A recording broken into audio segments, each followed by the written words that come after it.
बच्चों आज हम प्रारंभ करने जा रहे हैं अध्याय 4, जिसका नाम है गतिमान आवेश और चुंबकत्व।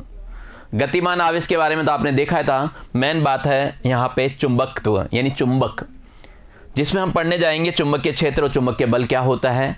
बच्चों चुंबक के बारे में आप तो शुरू से जानते हैं, बचपन से देखते आ रहे हैं चुंबक को। चुंबक के दो सिरे होते हैं, नॉर्थ और साउथ पोल होता है। दो विपरीत सिरों को अगर पास में लाया जाता है, मान लीजिए विपरीत सिरे हैं तो ये क्या होते हैं, चिपक जाते हैं। और विपरीत सिरे जब चिपक जाते हैं और सहजातीय अगर लाओगे तो वो क्या करेगा, दूर दूर चला जाएगा, प्रतिकर्षित करेगा। जब चिपकते हैं तो आकर्षण बल, जब प्रतिकर्षित करते हैं तो क्या हो गया, प्रतिकर्षण बल हो गया। वैसे चुंबक की बात करूं तो चुंबक की बात हम पृथ्वी पर भी कर सकते हैं। हमारा पृथ्वी भी क्या है, चुंबक जैसा ही व्यवहार करता है। इसके भी दो पोल हैं, नॉर्थ पोल और साउथ पोल।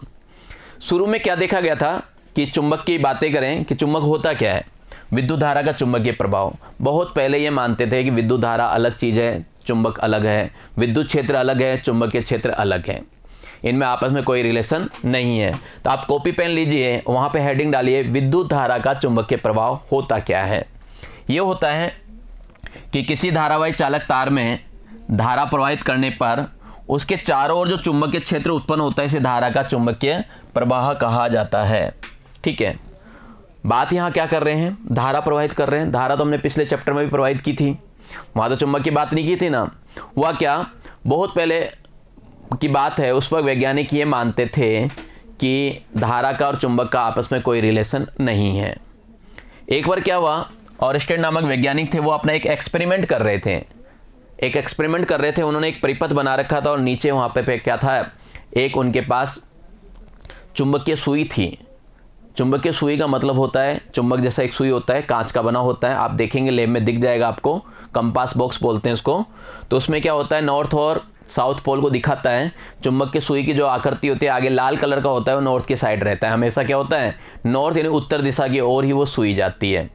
तो एक एक्सपेरिमेंट कर रहे थे, तो उन्होंने क्या देखा कि यहाँ पे पास में जो अपने पास ये सुई रखी हुई थी, चुंबकीय सुई, उसमें क्या हुआ, मूवमेंट हो गया। जैसे ही धारा उन्होंने प्रवाहित की, जैसे यहाँ पे धारा जोड़ा, कुंजी को जोड़ा, तो इसमें क्या हो गया, ये थोड़ा सा खिसक गया, यूँ करके मूवमेंट कर दिया। मान लो यूँ था, हल्का सा यूँ करने लग गया। तो वहाँ पे क्या देखा, जब उन्होंने धारा को वापस निकाल लिया, कुंजी को वापस निकाला, तो क्या हुआ, मूवमेंट का बंद हो गया। कुंजी डाल रहे थे, मूवमेंट हो रहा था। फिर उन्होंने क्या किया, धारा की दिशा बदल दी। पहले क्या थी, ये धारा की दिशा इधर थी, तो इसका जो मूवमेंट था वो इस तरह यूँ हुआ था। जब धारा की दिशा बदली तो इसका मूवमेंट क्या हो गया, इस तरह हो गया। यानी इसने भी अपनी दिशा को क्या किया, बदल लिया। समझ गए बात को। तो ऑरस्टेड को ये बात समझ में आ गई थी, क्या आ गई थी, कि जब हम धारा प्रवाहित कर रहे हैं तो ये चुंबकीय सुई क्या हो रहा है, बार बार हिल रहा है। ये चुंबकीय सुई क्या हो रहा है, हिल रहा है, इसमें विक्षेप आ रहा है। चुंबकीय सुई में विक्षेप तो तभी हो सकता है जब वहाँ पे चुंबकीय क्षेत्र हो। जब तक चुंबकीय क्षेत्र नहीं होगा, वहाँ पे विक्षेप नहीं आएगा। तो ऑरस्टेड को ये बात समझ में आ गई थी कि अगर हम धारा प्रवाहित करेंगे तो वो आसपास में क्या करता है, चुंबकीय क्षेत्र भी बना लेता है। समझ गए। तो सबसे पहले ये प्रयोग किन्होंने किया, ऑरस्टेड ने किया। क्या क्या देखा इन्होंने पहला निष्कर्ष निकाला कि जब परिपथ में धारा प्रवाहित होती है तो सुई में विक्षेप उत्पन्न होता है, जिससे स्पष्ट है कि तार में विद्युत धारा प्रवाहित करने पर उसके चारों ओर चुंबकीय क्षेत्र उत्पन्न हो जाता है। ये इन्होंने एक महसूस किया। दूसरी बात महसूस की कि जब तार में धारा प्रवाहित नहीं करते हैं तो चुंबकीय सुई में कोई भी विक्षेप उत्पन्न नहीं होता। ठीक है, जब धारा प्रवाहित नहीं करते हैं तो। तीसरी बात ऑरस्टेड ने अनुभव किया कि जैसे जैसे तार में धारा के मान में वृद्धि करते हैं, सुई में विक्षेप का मान भी क्या होता है, बढ़ता जाता है, जिससे विक्षेप कोण बदल जाता है। यानी कम धारा बहाई तो थोड़ा सा हिल गया, ज़्यादा बहाई तो क्या हो गया, ज़्यादा विक्षेप आ गया। ठीक है, और क्या नोट किया इन्होंने नोट किया कि जब तार में धारा एस से एन, साउथ से नॉर्थ यानी ए से बी की ओर प्रवाहित की जाती है, तो चुंबकीय सुई क्या होता है, एन ध्रुव में आकर्षण व एस ध्रुव में क्या होता है, प्रतिकर्षण होता है। कहने का मतलब ये है, जो एन पोल था वो पश्चिम की ओर विस्थापित हो जाती है। यहाँ पे देखा था आपने, घूमने की दिशा बताई थी, लेकिन जब इसकी क्या किया हमने, धारा को बदल दिया, धारा की दिशा बदल दी, तो इसने भी अपना क्या हुआ, दिशा को बदल लिया। ये 5वें पॉइंट में लिखा हुआ है। ठीक है, तो छठे पॉइंट में इन्होंने बताया कि चौथा पॉइंट और 5वें के अनुसार चुंबकीय सुई के विक्षेप की दिशा विपरीत हो जाती है। यानी कहने का मतलब ये है कि धारावाही जो चालक तार है उसमें अगर दिशा बदलते हैं तो इसकी भी दिशा बदलती है। धारा की दिशा बदलने से चुंबकीय सुई की दिशा भी बदल दी जाती है। ठीक है, अब धारावाही चालक तार को चुंबकीय सुई के नीचे रख दिया जाए, तब भी दिशा बदल रही थी। लेकिन यदि चुंबकीय सुई को चालक तार के ऊपर की दिशा में रख दिया जाए तो चुंबकीय बल रेखाएं दिशाएं परस्पर क्या होती हैं, विपरीत हो जाती है। ऐसे बहुत सारे एक्सपेरिमेंट किए, है ना। इन एक्सपेरिमेंटों के आधार पे ऑरेस्टे ने बताया, क्या निष्कर्ष निकाला कि जब किसी चालक तार में धारा प्रवाहित करते हैं, जब किसी चालक तार में धारा प्रवाहित करते हैं तो उसके चारों ओर चुंबकीय क्षेत्र उत्पन्न हो जाता है। ठीक है, इस चुंबकीय क्षेत्र के परिमाण, दिशा चालक तार में प्रवाहित धारा के परिमाण व दिशा पे निर्भर करती है कि कितना होगा, चुंबकीय क्षेत्र कितना आएगा वो धारा पे डिपेंड करेगा। जितनी ज़्यादा धारा दोगे चुंबकीय क्षेत्र उतना ही ज़्यादा बढ़ेगा। और ये जो घटना घटी, इस घटना को ही क्या कहा गया, धारा का चुंबकीय प्रवाह कहा गया। और ऑयरस्टेड के इस एक्सपेरिमेंट के बाद क्रांति सी आ गई और बहुत सारी चीज़ें सरल होने लगी, बहुत सारे एक्सपेरिमेंट होने लगे, काफ़ी चीज़ों का पता चलने लगा।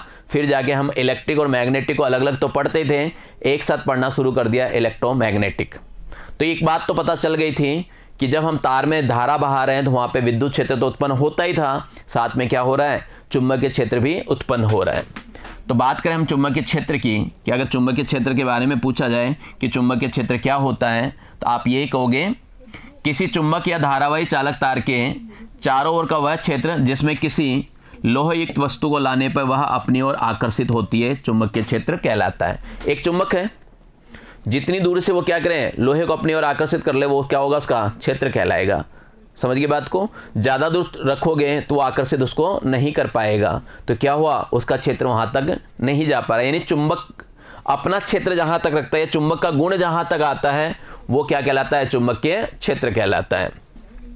हम जनरली चुंबकीय क्षेत्र को बी से लिखते हैं और इसके बहुत सारे नाम भी हैं, बी से डिनोट करेंगे, इसके नाम भी हैं। इसको चुंबकीय क्षेत्र कहा जाता है, चुंबकीय फ्लक्स घनत्व भी कहते हैं, प्रेरण सदिश भी कहते हैं और चुंबकीय क्षेत्र की तीव्रता भी कहते हैं। ठीक है, और साथ में याद रखना यहाँ पे मैंने क्या लगा रखा है, वेक्टर। तो चुंबकीय क्षेत्र क्या है, एक सदिश राशि है, दिशा इसको इफेक्टेड करती है। ठीक है, चुंबकीय क्षेत्र क्या है, एक सदिश राशि है। बात करें चुंबकीय बल क्या होता है, वहाँ पे जो बल महसूस कर रहा है ना, वो वहाँ पे जो बल लग रहा है वो चुंबकीय बल क्या होता है। तो देखिए, यदि कोई आवेशित कण गतिशील है और वहाँ पे विद्युत क्षेत्र उपस्थित नहीं है, फिर भी उस पर कोई बल लग रहा है, तो निश्चित रूप से वहाँ पे एक क्षेत्र है जिसे क्या कहेंगे आप, चुंबकीय क्षेत्र कहेंगे, और इसे चुंबकीय बल FM, फोर्स ऑफ मैग्नेटिक कहते हैं। इसमें रिलेशन भी होता है। अगर आपके पास कोई आवेश Q V वेग से चुंबकीय क्षेत्र B में गतिशील है, तो जो आवेश पे लगने वाला चुंबकीय बल होगा F, वो होगा Q V क्रॉस B। क्या होगा, FM होगा Q V cross B। V cross B का मतलब है इनका सदिश गुणन, इनका क्या है, सदिश गुणन है।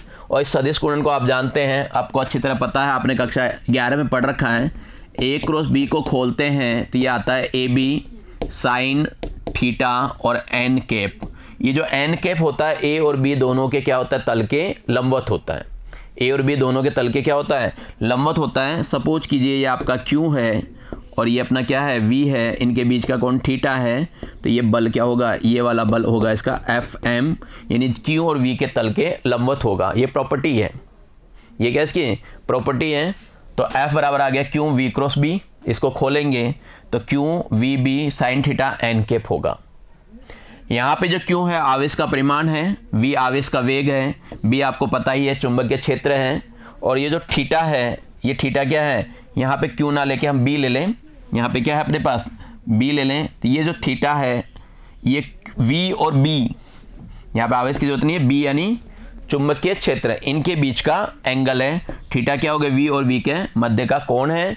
FM की बात करूँ तो FM चुंबकीय बल हो गया, फोर्स ऑफ मैग्नेटिक।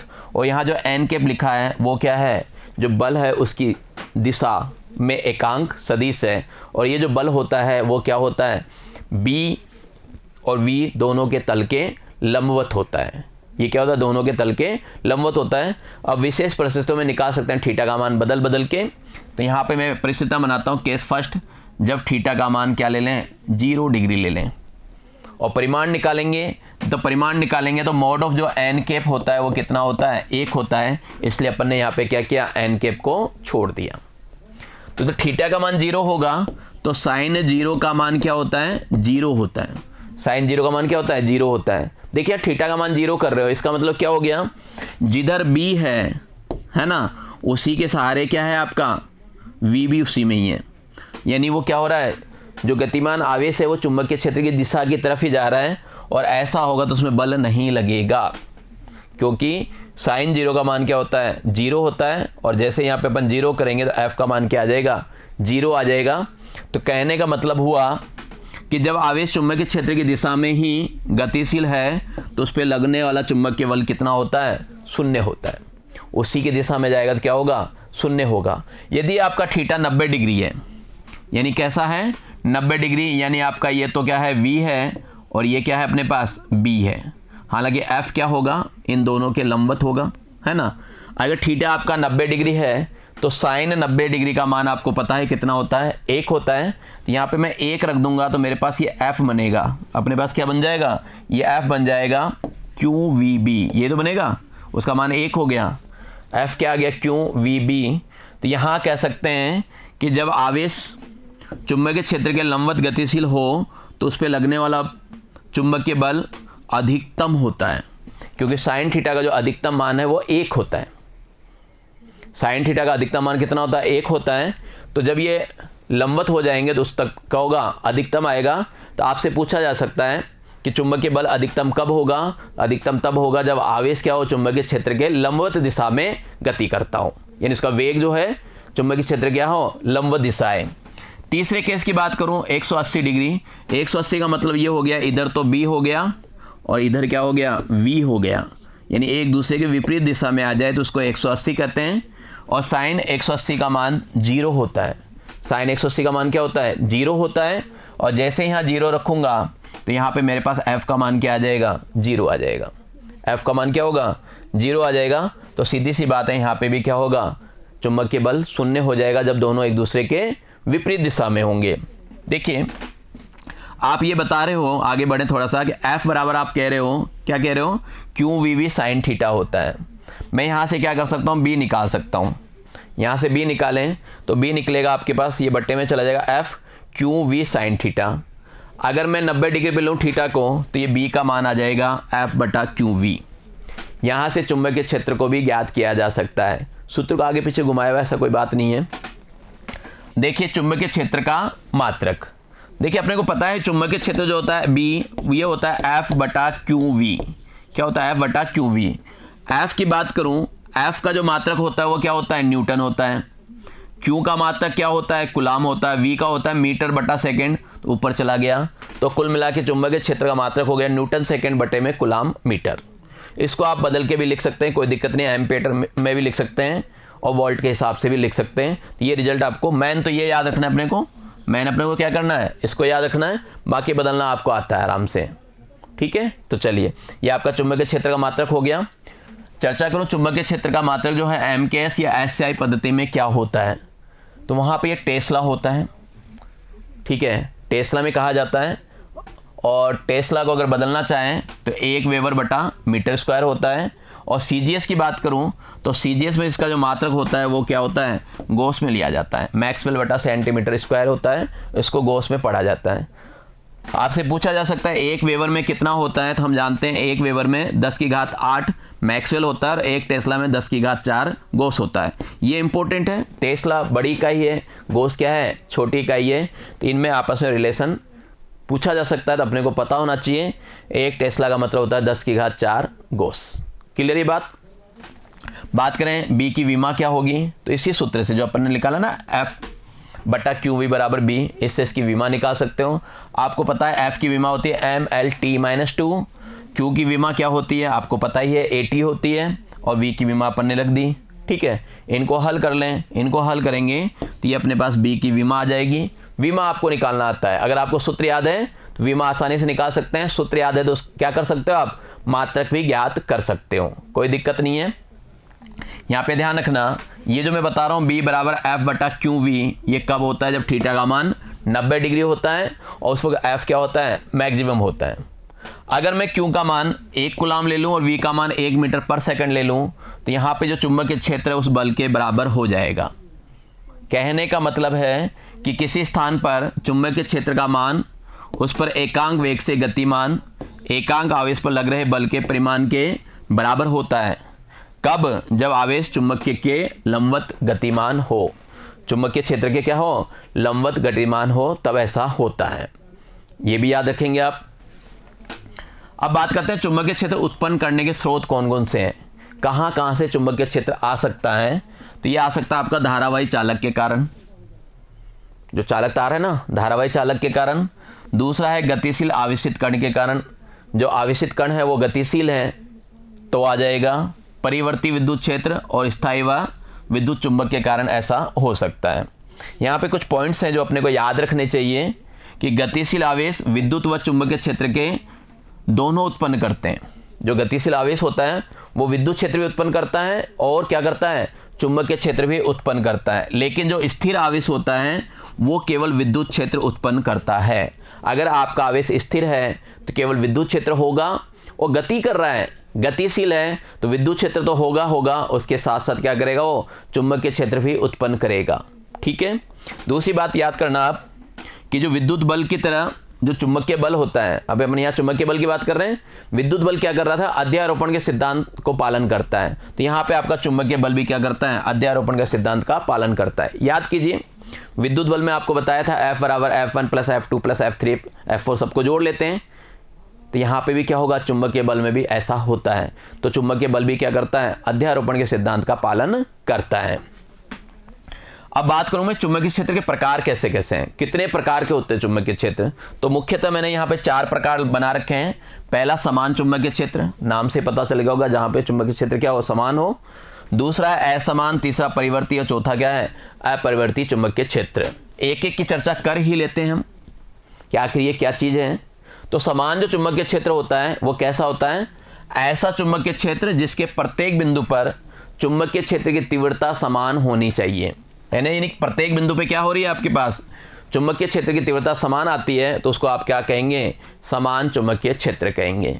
अगर प्रत्येक बिंदु पे चुंबकीय क्षेत्र की तीव्रता समान नहीं आ रही है तो उसको हम क्या कह देंगे? असमान चुंबकीय क्षेत्र कहेंगे।